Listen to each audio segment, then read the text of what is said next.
मैं अभी तो कथा करे सेवा योजකයාගේ අයිතිවාසිකම් වගකීම් සහ යුතුකම්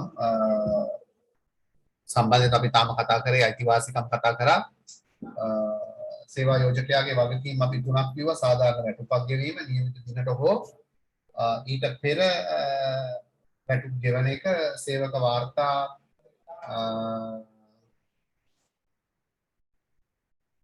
වාර්තා නිසි පරිදි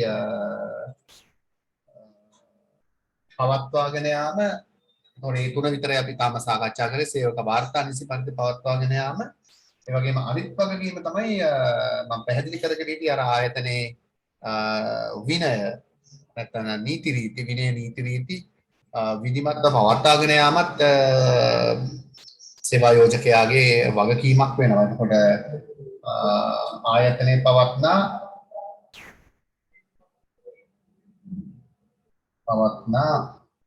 විනය නීති රීති මනාව පවත්වාගෙන යාම.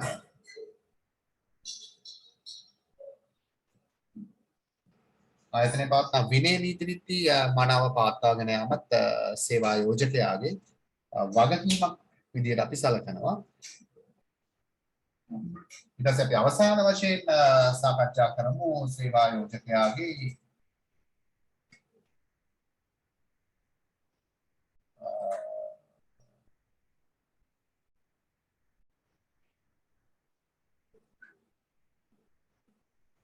සේවා යෝජකයාගේ පැත්තෙන් ඉටු වෙන්න ඕන යුතුයකම් මොනවාද කියලා.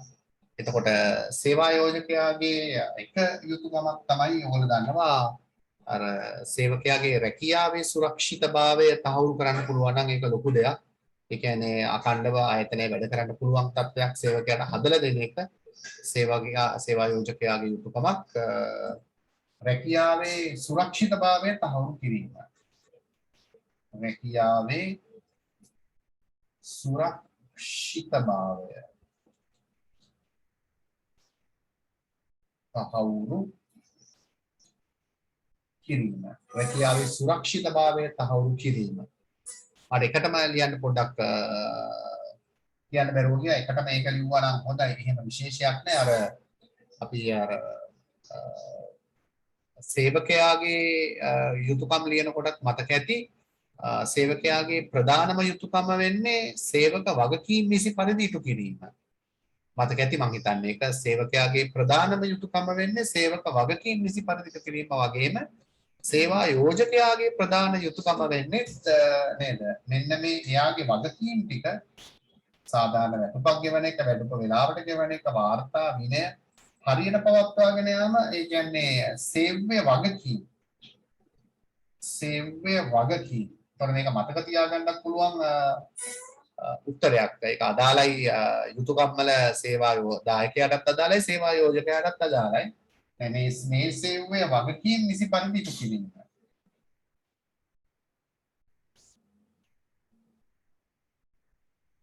සේවය වගකීම් නිසි පරිදි ඉටු කිරීම. ඒ වගේම අර වැඩ කරන්න පුළුවන් ලස්සන යහපත් ප්‍රසන්න පරිසරයක් ආයතනය තුල හදලා දෙන එක සේවකයන්ට වැඩ කරන්නේ. යහපත් පරිසරයක් පවත්වාගෙන යාම. යහපත් පරිසරයක් පවත්වාගෙන යාම. යහපත් පරිසරයක් පවත්වාගෙන යාමත් ආයතනය ඇතුලේ සේවකයාගේ යුතුයකමක් විදිහට අපිට පෙන්නලා දෙන්න පුළුවන්. ඒ වගේම අවසාන වශයෙන් ඔය ගුරුවරු යම්කිසි ඉල්ලීමක් ඉල්ලනවා නම් නේද? ඒක සාධාරණ නම් ඒක විසඳීම සඳහා මැදිහත් වෙන එකත් අහක බලාගෙන ඉන්නේ නැතුව නේද? ආණ්ඩුව දැන් මාස ගාණක් මහක බලාගෙන හිටියන්නේ. අවසාන මොහොතේ තමයි ඔය කොටස් දෙකකට අදාළ පඩිය දෙන්න එකග වුණේ. නමුත් සෑහෙන කාලයක් ආණ්ඩුව අහක බලාගෙන හිටියා. ඒ සාධාරණ ඉල්ලීමට ඇහුම්කන් දුන්නේ නැහැ. එතකොට තව යුතුයකමක් තමයි සේවා යෝජකයන්ගේ සේවකයන්ගේ සාධාරණ ඉල්ලීම් සඳහා සේවකයින්ගේ සාධාරණ ඉල්ලීම් සඳහා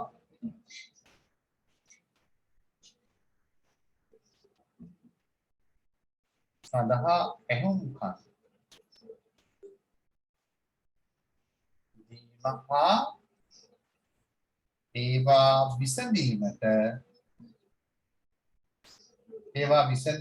මැදිහත් වීමත් යුතුයකමක්. ඒ සේවකීන්ගේ සාධාරණ ඉල්ලීම් සඳහා ඇහුම්කන් දීම සහ ඒවා විසඳීමට මැදිහත් වීමත් සේවකීන්ගේ සේවා යෝජකයින්ගේ යුතුයකමක් වෙනවා ළමයි. එතකොට අපි ලොකු ප්‍රශ්නයක් කතා කරේ නේද? සේවා දායකයාගේ අයිතිවාසිකම් වගකීම් යුතුයකම්, සේවා යෝජකයාගේ අයිතිවාසිකම් වගකීම් යුතුයකම් නේද? වෙන වෙනම මතක තියාගන්න එකත් නේද? ලේසිත් නෑ හොඳින් පාඩම් කරලා නේද? ඒව මතක තියාගන්න ඕනේ. ඒ නිසා කල්පනාවෙන් නේද පාඩම් කරන්න. නිතර බලන්න. නැත්තම් අමාරුයි. ඒක මම හැමතිස්සෙම කියන දෙයක් තමයි සතියකට පාරක්වත් අඩුම ගානේ නෝට් එකක් බැලෙන්නම ඕනේ. ඒ කියන්නේ සතියක් ඇතුළත විෂයන් තුනේම නෝට් බලන එක ලේසි වැඩක් නෙමෙයි. කියන්නේ මොහොතක්වත් අතාරින්න බැරි ආතතියක තමයි විභාග ආතතියට තමයි දැන් ඔයගොල්ලෝ ඉන්නේ. දැන් ලඟ වෙන්න සංවිධාන ආතතියනේ අපි කතා කරේ නේද? අර ආරක්ෂාවට බාධා වෙන තැන්වලදී. දැන් ඔයගලන්ට එන්නේ විභාග ආතතිය. ලේසි නැහැ පේනවනේ කොහොමද කියන එක. ඒක නිසා ඔයගලන්ටත් වගකීමෙන් සෑහෙන්න වැඩ කරන්න වෙයි. තව ඉතින් මාස දෙසැම්බරලත් විභාගෙ නැහැ කියන තව කල් තියෙනවනේ. හොඳයි. එතකොට ඒක ඇල්ලත් අපි ඉවර කරමු. ඊට පස්සේ අපි යනවා අනිත් ප්‍රශ්නෙට. අපි ඊට පස්සේ කතා කරන්න තියෙන්නේ මම හිතනවා කාර්මික ආරවුල් වෙන්න ඕනේ. කාර්මික සම්බන්ධතාවනේ මෙච්චර වෙලා කතා කරේ නේද? දැන් අපි එනවා ඒ කාර්මික සම්බන්ධතා විද වැටෙන තැන කතා කරන්න. අපි කතා කරනවා කාර්මික ආරවුල්. එතකොට සේවක සම්බන්ධතා විද වැටෙනවා කියන්නේ එතන කාර්මික ආරවුල් තියෙන්නේ. කාර්මික ආරවුල්.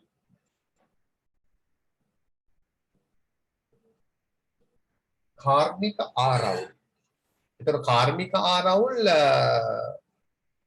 සේවා යෝජකයින් හා සේවාදායකයින් අතර ඇති වෙන්නත් පුළුවන්. සේවාදායකයින් හා සේවාදායකයින් අතර ඇති වෙන්නත් පුළුවන්. නේ අයිතිකරුවෝ සහ සේවකයෝ අතර ගැටුම් තියෙන්නත් පුළුවන්. සේවකයන් අතර ගැටුම් ભેද තියෙන්නත් පුළුවන්. ඒ ඔක්කොම කාර්මික ආරවුල් තමයි. එතකොට අපි කියන්නේ කිසියම් වෘත්තීය ප්‍රශ්නයක් සම්බන්ධයෙන් මේ තමන්ගේ රැකියාවේ ප්‍රශ්නේ මෙතන තියෙන්නේ. කිසියම් වෘත්තීය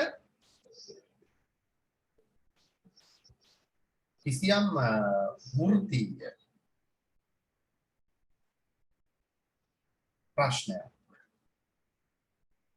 සම්බන්ධයෙන් කිසියම් වෘත්තීය ප්‍රශ්නයක් සම්බන්ධයෙන් සේවා යෝජකයින් හා සේවාදායකයින් අතර හෝ සේවකයින් අතර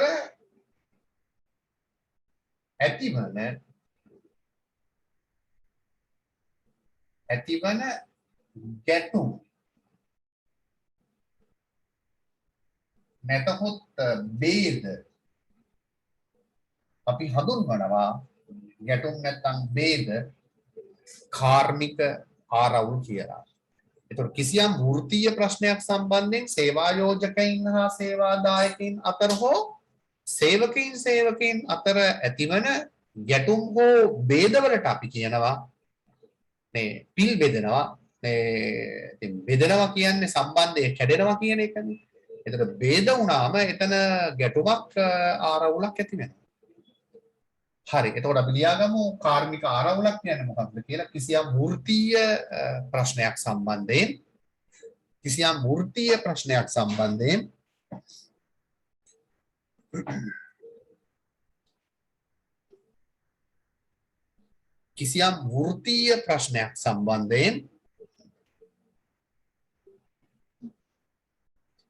කිසියම් වෘත්තීය ප්‍රශ්නයක් සම්බන්ධයෙන් සේවා යෝජකයින් හා සේවා දායකයින් අතර හෝ සේවා යෝජකයින් හා සේවා දායකයින් අතර හෝ සේවා යෝජකයින් හා සේවා දායකයින් අතර හෝ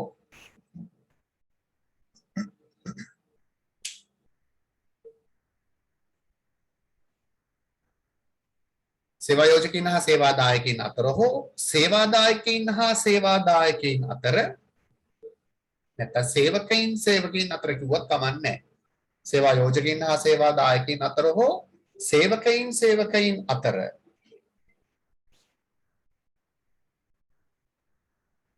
සේවකයින් අතර ඇතිවන ගැටුම් හෝ ભેද සේවකයින් අතර ඇතිවන ගැටුම්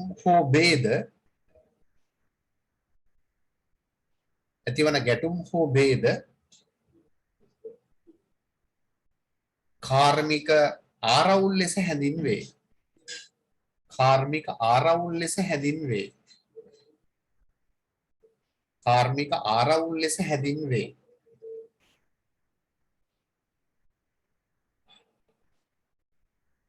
එතකොට ආරවුල් කොහොමත් හිසර දෙයක් නේ ළමයි නේද? ආරවුල් කියන්නේ හරිම ජීවිතේ වුණත් නීරසන දෙයක් ආරවුල් කියලා කියන්නේ. එතකොට මේ ආරවුල් නිසා පාර්ශව තුනකට ඇතිවන බලපෑම් අපි කතා කරනවා. එකක් තමයි අයිතිකරුවන්ට සේවා යෝජකයින්ට, අනිත් එක සේවා දායකයින්ට සහ මේක පාරිභෝගිකයින්ට බලපාන්නේ කොහොමද කියලා. එතකොට සේවා යෝජකයින්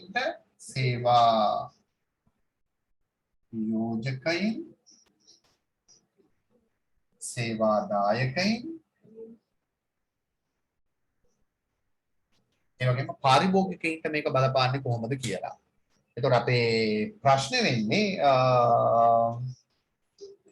කාර්මික ආරවුලක් නිසා සේවා යෝජකයින්ට ඇතිවන බලපෑම් කවරේද?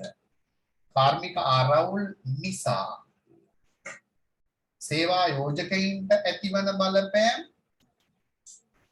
මේ වලියම නිසා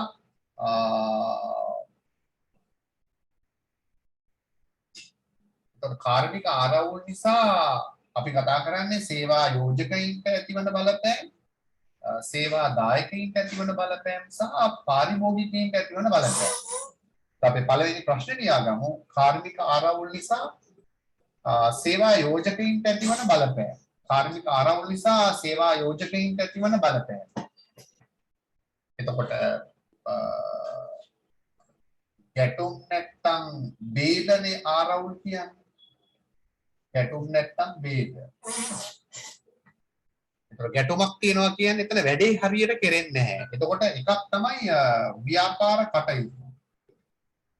ව්‍යාපාර කටයුතු බිඳ වැටීම.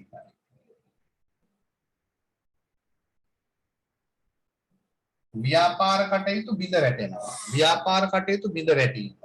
ඒතර ව්‍යාපාර කටයුතු බිඳ වැටුනම වෙළඳපොළ කොටස අහිමි වෙනවා. වෙළඳපොළට බඩුව යවන්න බැරුව යනදී වෙනෙවුන්ගේ බඩුව වෙනෙවුන් විකුණ ගනී. එතකොට වෙළඳපොළ කොටස අහිමි වීම. වෙළඳපොළ කොටස අහිමි වීම. එතකොට ආරවුල් කියනකොට ආයතනේ ඒක පිටතට ආරංචි වෙනවා. කීර්ති නාමයට බලපෑම් ඇතිවීම නේද? ව්‍යාපාරේ කීර්ති නාමයට හොඳ නැහැ. දැන් ගෙදර වුණත් නෝනායි මහත්තයයි සම්ඩු කරනවා නම් ළමයි සම්ඩු කරනවා නම් නේද? අහල පහල මිනිස්සු මොනවද හිතන්නේ කියන එක කියන්න ඕනේ නැහැනේ. එහෙම නිතර ආරවුල් තියෙනවා නම් ගෙවල් වල නේද? ඒක අපිට හොඳ නැහැ ඒක. ඒ වගේ තමයි ව්‍යාපාරයක ව්‍යාපාරයේ කීර්ති නාමයට බලපෑම් ඇතිවීම. ව්‍යාපාරයේ කීර්ති නාමයට බලපෑම් ඇතිවීම. ඒ වගේම කාර්මික සාමය අර සතුට සම්බන්ධය සියලු දේ බිඳ වැටෙනවානේ. කාර්මික සාමය බිඳ වැටීම. කාර්මික සාමය බිඳ වැටීම. කාර්මික සාමය බිඳ වැටීම. කාර්මික සාමය බිඳ වැටීම. ඒ වගේම මූල්‍ය අලාභ හා දේපල හානි සිදුවීම. මූල්‍ය අලාභ හා දේපල හානි සිදු වෙන්න පුළුවන්. මූල්‍ය අලාභ හා දේපල හානි සිදුවීම. මූල්‍ය අලාභ හා දේපල හානි සිදුවීම. මූල්‍ය අලාභ හා දේපල හානි සිදුවීම. මූල්‍ය අලාභ හා දේපල හානි සිදුවීම. ඒ වගේම අපිට තව එකක් ඕනනම් ලියන්න පුළුවන්.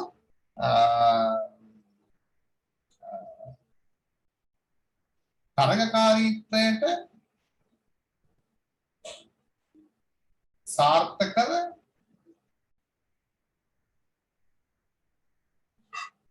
තරගකරුවොත් එක්ක හැප්පෙන්නේ කොහොමද? ආයතනය ඇතුලේ කට්ටිය ගහ මරා ගන්නකොටනේ. තරගකාරීත්වයට සාර්ථකව මුහුණ දිය නොහැකි වීම. හරිනම් ඉතින් අපි හැප්පෙන්න ඕනේ තරගකරුවොත් එක්කනේ. නමුත් ආයතනයේ කට්ටිය හැප්පෙන්න ගියාම තරගකාරීත්වයට සාර්ථකව මුහුණ දෙන්න ආයතනයට බැරුව යනවා. ඒතර ඔය තමයි කාර්මික ආරවුල් නිසා සේවා යෝජකයින්ට ඇතිවන බලපෑම. ඊට පස්සේ අපි කතා කරොත් සේවා දායකයින්ට කාර්මික ආරවුල් නිසා සේවා දායකයින්ට ඇතිවන බලපෑම. කාර්මික ආරවුල් නිසා සේවා දායකයින්ට ඇතිවන බලපෑම කොයි වගේද කියලා. එතකොට කාර්මික ආරවුල් නිසා සේවා දායකයින්ට ඇතිවන එක බලපෑමක් තමයි එකක් වැටු නොලැබී යාම.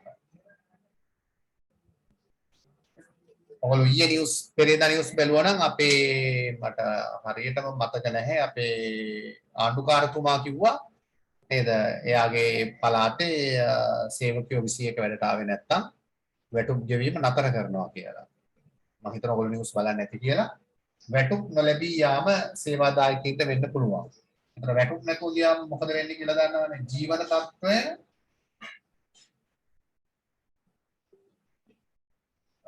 පහළ යාම.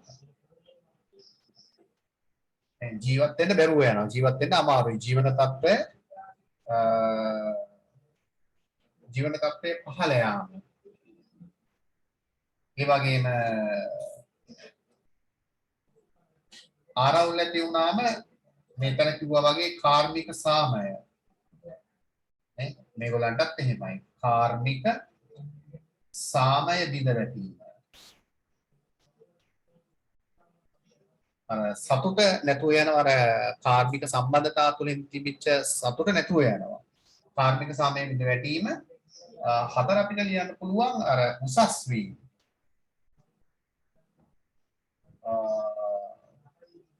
එතකොට පුහුණු වීම. උසස් වීම, පුහුණු වීම, ශිෂ්‍යත්ව වැනි වෘත්තීය සංවර්ධන උසස් වීම, පුහුණු වීම, ශිෂ්‍යත්ව වැනි වෘත්තීය සංවර්ධන ප්‍රතිලාභ නොලැබී යාම. ඒවා නොදී ඉන්න පුළුවන් නේ. ඒවා ලැබෙන්නේ නැති වෙන්න පුළුවන් ආරවුල් නිසා. උසස් වීම, පුහුණු වීම, ශිෂ්‍යත්ව වැනි වෘත්තීය සංවර්ධන ප්‍රතිලාභ මේ Tamanට ඉහළට යන්න තමන්ගේ වෘත්තිය දියුණු කරගන්න තියෙන ප්‍රතිලාභ නොලැබී යන්න පුළුවන්. වෘත්තීය සංවර්ධන ප්‍රතිලාභ නොලැබී යාම නැත්නම් වෘත්තීය සංවර්ධන ප්‍රතිලාභ වලට බාධා ඇතිවීම ඕන එකක් ලියන්න පුළුවන්. හරිද? එතකොට උසස් වීම, පුහුණු වීම, ශිෂ්‍යත්ව වැනි වෘත්තීය සංවර්ධන ප්‍රතිලාභ නොලැබී යාම. ඒ සේවා දායකයින්ට අවසාන වශයෙන් මම හිතන්නේ පාරිභෝගිකයින්ට තියෙන්නේ කාර්මික ආරවුල් නිසා පාරිභෝගිකයින්ට ඇතිවන බලපෑම මේක නම් ලේසි ඔයගොල්ලෝ දන්නවා ආර්ථික විද්‍යාවත් ඉගෙන ගන්න නිසා පාරිභෝගිකයන්ට ඇතිවන බලපෑම මෙතනින් එක තේරෙනවා අපිට අර වෙළඳපොළ ව්‍යාපාර කටයුතු අඩාල වෙලා වෙළඳපොළ කොටස සපයන්න බැරුව ගියාම වෙළඳපොළේ බහන්න හිගයක් ඇතිවීම. මේකක් වෙළඳපොළේ බහන්න හිගවීම නැත්නම් වෙළඳපොළේ බහන්න හිගයක් ඇතිවීම.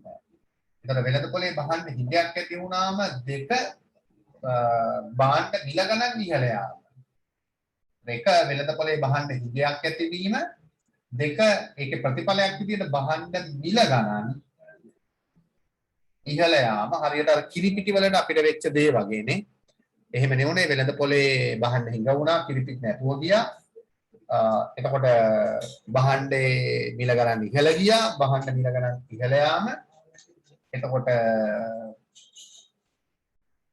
අපිට මේ අත්දැකීම තියෙනවා මේ දවස්වල. එතකොට සුපුරුදු භාණ්ඩයේ පරිභෝජනය කිරීමට තිබූ අවස්ථාව වැළකී යාම අපි කාටවත් කිරිපිටි තිබුණේ අන්තිමට දියර කිරි තමයි ගොඩක් වෙලාට මම හිතන්නේ හැම කෙනාටම බොන්න පුළුවන් උනේ ඒකත් ගණන්. ඒතකොට දියර කිරි හරි ප්ලේන් ටී හරි තමයි බොන්න තිබුණේ කිරිපිටි තිබුණේම නැහැ. ඒතකොට සුපුරුදු භාණ්ඩයේ පරිභෝජනය කිරීමට තිබූ අවස්ථාව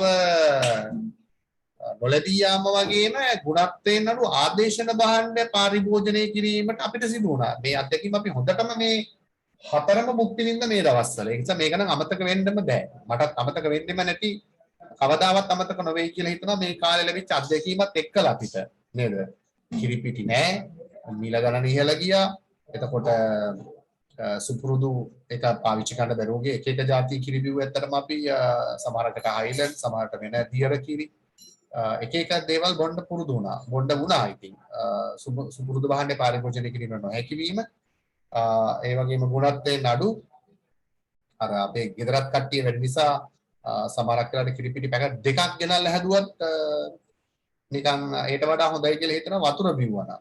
අර දියර කිරි වලින් හදනකොට ඒකයි තියෙන ප්‍රශ්නේ. ගොඩක් ඕනේ නැත්තම් ඒක වතුර වගේ.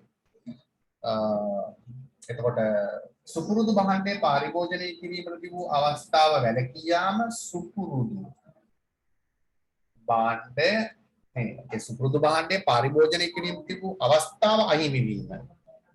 සුපුරුදු භාණ්ඩයේ පරිභෝජනය කිරීමට තිබූ අවස්ථාව අහිමි වීම. සුපුරුදු භාණ්ඩයේ පරිභෝජනය කිරීමට තිබූ අවස්ථාව අහිමි වීම. එතකොට සුපුරුදු භාණ්ඩේ නැත්තම් අපිට වෙන්නේ ගොඩක් වෙලාවට ගුණත්වයෙන් අඩු. ගුණත්වයෙන් අඩු ආදේශන භාණ්ඩ පරිභෝජනය කිරීමට සිදුවීමනේ. ගුණත්වයෙන් අඩු ආදේශන භාණ්ඩ පරිභෝජනය කිරීමට සිදුවීම. ඔන්න පාරිභෝගිකයාට වෙන දේ. ගුණත්වයෙන් අඩු ආදේශන භාණ්ඩ පරිභෝජනය කිරීමට සිදුවීම. ගුණත්වයෙන් අඩු ආදේශන භාණ්ඩ පරිභෝජනය කිරීමට සිදුවීම. ඔන්න කාර්මික ආරවුල් නිසා ව්‍යාපාරයට සේවකයින්ට ඒ රටේ පාරිභෝගිකයින්ටත් මේකේ පරිප්පු ටික හම්බ වෙනවා. මේ මුන් දෙකොල්ලෝ ගහගත්තම අපිට දෙයියන්ගේ පිහිට වෙනවා කියන්නේ ඒකයි. ඒක තමයි මේ දවස්වල වුනේ. එතකොට ඒ ආරවුල් ටිකත් ඉවරයි.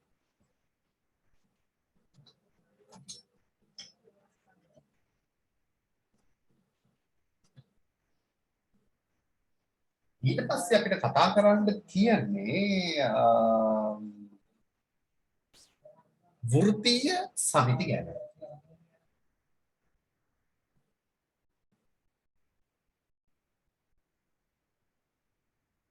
වෘත්තීය සමිති. එතකොට වෘත්තීය සමිති මං කිව්වා ඔයගලන්ට ගොඩක් වෙලාවට සේවකයෝනේ තමන්ගේ වෘත්තීය අයිතිවාසිකම් ලබා ගන්නයි ඒවා රැක ගන්නයි ආරක්ෂා කර ගන්නයි නේද ලබා ගන්නයි තියෙන ටික රැක ගන්නයි. එතකොට වෘත්තීය අයිතිවාසිකම්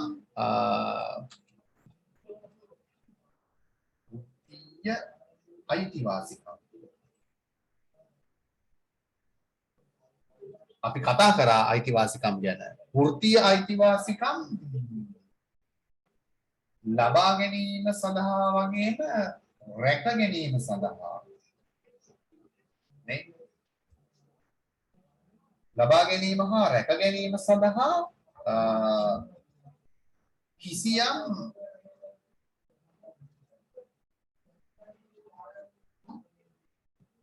කර්මාන්ත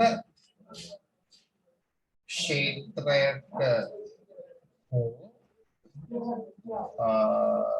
වෘත්තියක කිසියම් කර්මාන්ත ක්ෂේත්‍රයක හෝ වෘත්තියක නිරත සේවා යෝජකයින් හෝ සේවාදායකයින්. ඒතර මම කිව්වා වෘත්තීය සමිතිය පිහිටව ගන්න සේවකයෝ විතරක් නෙමෙයි. නමුත් වඩා වැදගත් මේ සේවකයෝ ඒගොල්ලන්ගේ අයිතීන් දිනා ගන්න වෘත්තීය සමිති පිහිටව ගන්නවා කියලා. නෑ අපි මේ දවස්වල දැක්කා මේ හාල් මෝල් හිමියෝ එතකොට අපේ බස් රථ හිමියන්ගේ සංගමයක් විවිධ අවස්ථාවලදී ආණ්ඩුව මිල වැඩි කරේ නැත්නම් ඒගොල්ලෝ එකතු වෙලා රජයට බලපෑම් කරනවා. එතකොට සේවා යෝජකයෝ විතරක් සේවා දායකයෝ සේවකයෝ විතරක් නෙමෙයි සේවා යෝජකයෝ අයිතිකරුවනොත් වෘත්තීය සමිති පිහිට ගන්නවා කියලා අපි අයිතිවාසිකම් වල අන්තිමකට කතා කරා මතක ඇති. අපි කිව්වේ අර සේවකයින්ගේ අයිතීන් වෘත්තීය අයිතිවාසිකම් ලබා ගැනීම සඳහා සංවිධානය වීම කියලා. සේවා යෝජකයන්ගේ පොඩි වෙනසක් එක්ක අපි කිව්වේ ව්‍යාපාර කටයුතු පවත්වාගෙන යාමේදී මතුවන ප්‍රශ්න වලට මුහුණ දීම සඳහා ඒක රාශී වීම. ඒ කියන්නේ වෘත්තීය සමිති පිටව ගන්න එක තමයි. එතකොට සේවා යෝජකයින් ඔයගොල්ලෝ බලන්න නෝට් එකේදී අපි දීලා ඉවරයි. සේවා දායකයින්ගේ අයිතිවාසිකම් පහක් කතා කරා. පස්වෙනි එකේ දීලා තියෙන වෘත්තීය සමිති පිටව ගන්නවා කියන එක මම කිව්වා එතනදී නෝට් එක වීඩියෝ එක බලන්න පුළුවන් ඕන.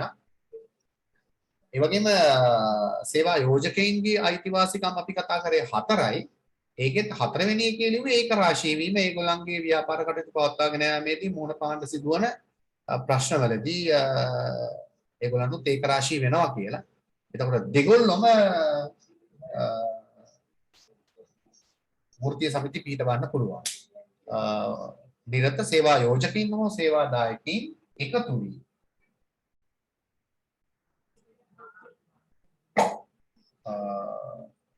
පිහිටුවා ගනු ලබන සංවිධාන අපි කියනවා වෘත්තීය සමිති කියලා. වෘත්තීය සමිතියක් කියලා කියන්නේ වෘත්තීය අයිතිවාසිකම් ලබා ගැනීම සඳහා මෙන්ම රැක ගැනීම සඳහා කිසියම් කර්මාන්ත ක්ෂේත්‍රයක හෝ වෘත්තීයක නිරත සේවා යෝජකයින් හෝ සේවා දායකයින් එකතු වී පිහිටුවා ගනු ලබන සංවිධාන වලට අපි කියනවා වෘත්තීය සමිති කියලා. එතකොට අපි ලියාගමු වචනේ කිසියම් වෘත්තීය අයිතිවාසිකම් ලබා ගැනීම සඳහා මෙන්ම වෘත්තීය අයිතිවාසිකම් ලබා ගැනීම සඳහා මෙන්ම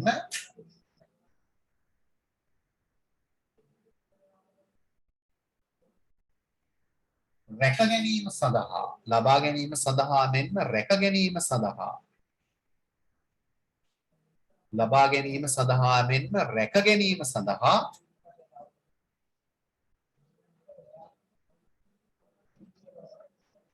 ලබා ගැනීම සඳහා මෙන්ම රැක ගැනීම සඳහා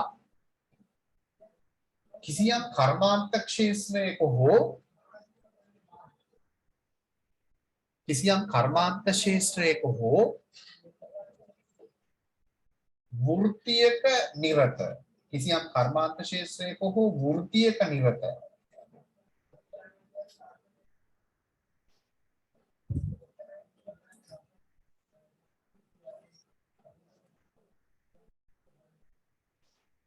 කිසියම් කර්මාන්ත ක්ෂේත්‍රයක හෝ වෘත්තීයක නිරත සේවා යෝජකයින් හෝ සේවා දායකයින්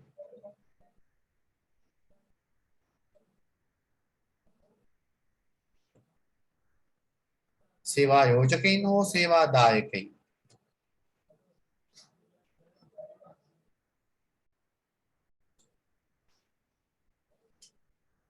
සේවා යෝජකයින් හෝ සේවා දායකයින් එකතු වී පිහිටුවා ගනු ලබන සංවිධාන එකතු වී පිහිටුවා ගනු ලබන සංවිධාන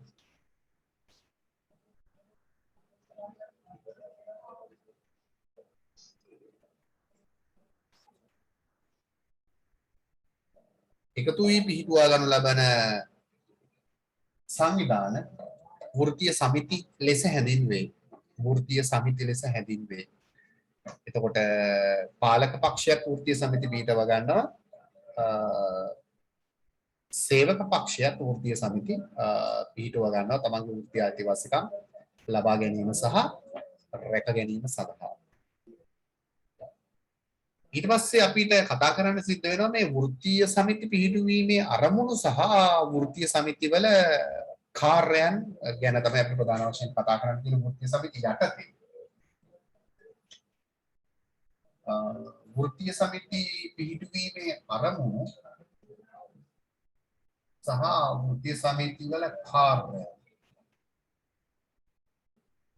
කියන මාතෘකා දෙක අපිට කතා කරන්න තියෙනවා. අපි මුලින්ම සාකච්ඡා කරමු වෘත්තීය සමිති පිහිටුවීමේ අරමුණ. වෘත්තීය සමිති පිහිටුවීමේ අරමුණ.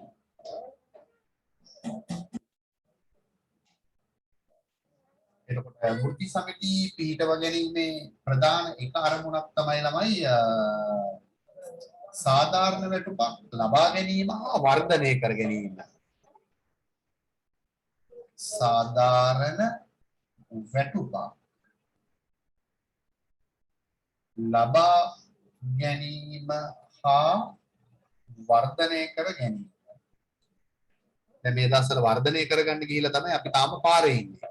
සාධාරණ වැටුපක් ලබා ගැනීම හා වර්ධනය කර ගැනීම. මේ සාධාරණ වැටුපක් නෙමෙයි හම්බ වෙන්නේ. ඒක වර්ධනය කරගන්න අපි ගුරුවරු වෘත්තීය ක්‍රියාමාර්ගයක ඉන්නවා දැන්. සාධාරණ වැටුපක් ලබා ගැනීම හා වර්ධනය කර ගැනීම. ඒ වගේම රැකියා සුරක්ෂිතභාවය රැකියා සුරක්ෂිතභාවය ඇති කර ගැනීම. මේ වෘත්තීය සමිතියක ඉන්න සේවකෙක්ව එළියට දැම්මොත් එහෙම වෘත්තීය සමිතිය අවශ්‍ය වෘත්තීය ක්‍රියාමාර්ගය ගන්නවා ඒ සේවකයාව රැක බලා ගැනීම සඳහා. ඒ සේවකයා වෙනුවෙන් මේ වෘත්තීය සමිතිය පෙනී සිටිනවා. රැකියා සුරක්ෂිතභාවය ඇති කර ගැනීම. රැකියා සුරක්ෂිතභාවය ඇති කර ගැනීම වෘත්තීය සමිතියක් පිළිගැනීමේ ආරම්භය.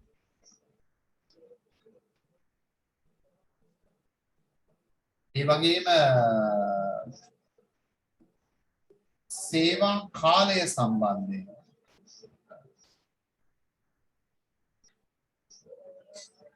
සේවා කාලය සම්බන්ධයෙන් මතුවන ප්‍රශ්න විසඳා ගැනීම. සේවා කාලය සම්බන්ධයෙන් මතුවන ප්‍රශ්න විසඳා ගැනීම. ඒතර ඔයගොල්ලන්ට මතක ඇති පාසල් මම හිතන්නේ සවස් 3 වගේ වෙන කලින් පවත්වාගෙන යන යෝජනාවක් ආවා නේද? එතකොට ඒ කාලය සම්බන්ධයෙන් නේද වෘත්තීය සමිතිය අවශ්‍ය ක්‍රියාමාර්ග අරගන්නවා. ඒ කාලය එහෙම වැඩි වෙනවා නම් වැටුප නේද? ඒ වගේ දේවල් උත් වෙනස් වෙන්න වෙනවා. සේවා කාලය සම්බන්ධයෙන් මතුවන ප්‍රශ්න විසඳා ගන්න වෘත්තීය සමිතිය වැඩිහත් වෙනවා ඒක අරමුණක්. ඒ වගේම යහපත් පරිසරයක් ඇති කර ගැනීම. යහපත් සේවා පරිසරයක්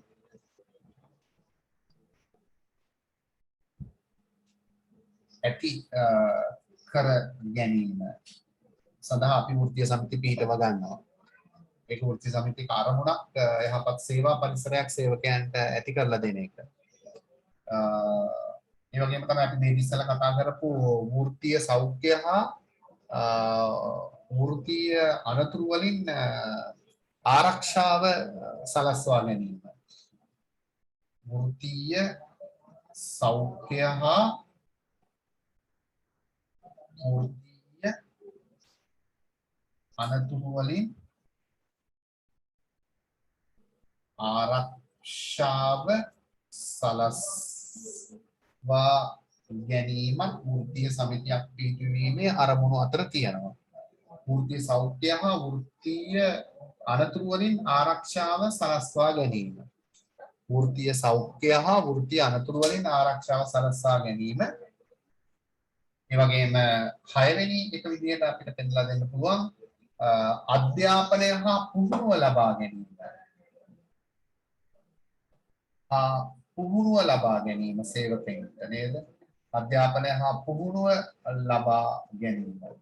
මට කියන්න පොඩ්ඩක් අමතක වුණා. දැන් මෙතනදී අපි මේ මාතෘකාවේදී වෘත්තීය සමිති කියන මාතෘකාවේදී අපි ගොඩක් වෙලාවට නෙමෙයි සේවා යෝජකයින්ගේ වෘත්තීය සමිති ගැන කතා කරන්නේ නැහැ.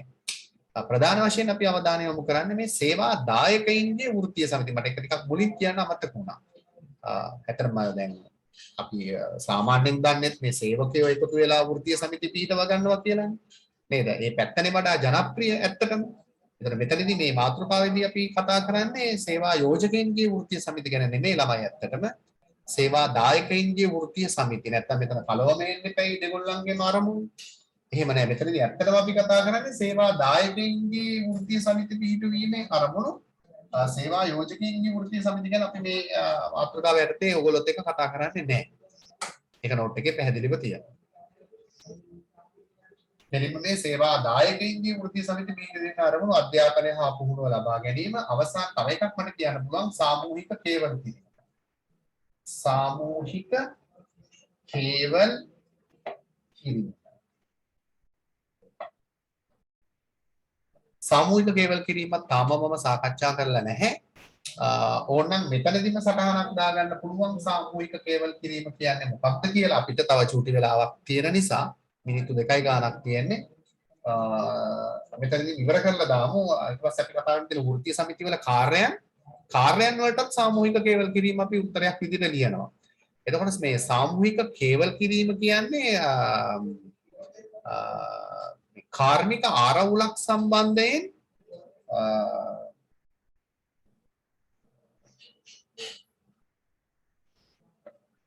සේවා යෝජකයින් හා වෘත්තීය සමිති අතර ඇතිවන සාකච්ඡාවක් අපිට කියන්න පුළුවන් කාර්මික සාමූහික කේවල් කිරීම කියලා. එතකොට කාර්මික ආරවුලක් සම්බන්ධයෙන් වෘත්තීය සමිතිය හා නැත්නම් සේවා යෝජකයින් හා වෘත්තීය සමිතිය අතර ඇතිවන සාකච්ඡාවක් තමයි අපි හඳුන්වන්නේ සාමූහික කේවල් කිරීම කියලා. ඕනනම් සටහනක් දාගන්න පුළුවන්. කාර්මික ආරවුලක් සම්බන්ධයෙන්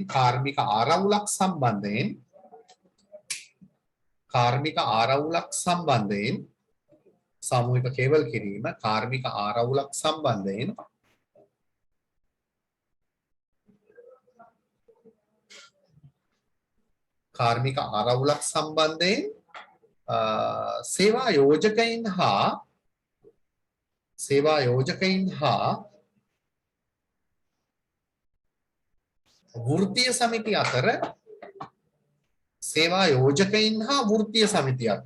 සේවා යෝජකයින් හා වෘත්තීය සමිති අතර එතකොට සේවකයින්ගේ වෘත්තීය සමිතිය සේවා යෝජකයින් හා වෘත්තීය සමිතිය අතර ඇතිවන සාකච්ඡාවක්.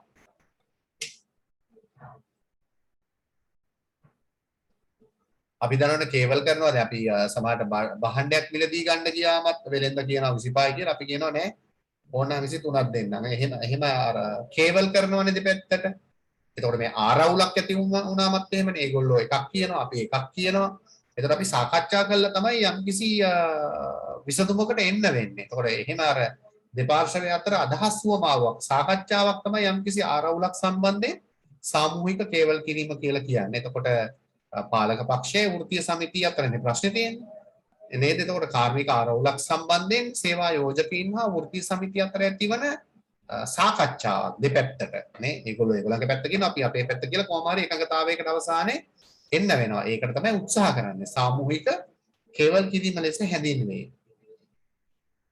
කාර්මික ආරවුලක් සම්බන්ධයෙන් සේවා යෝජක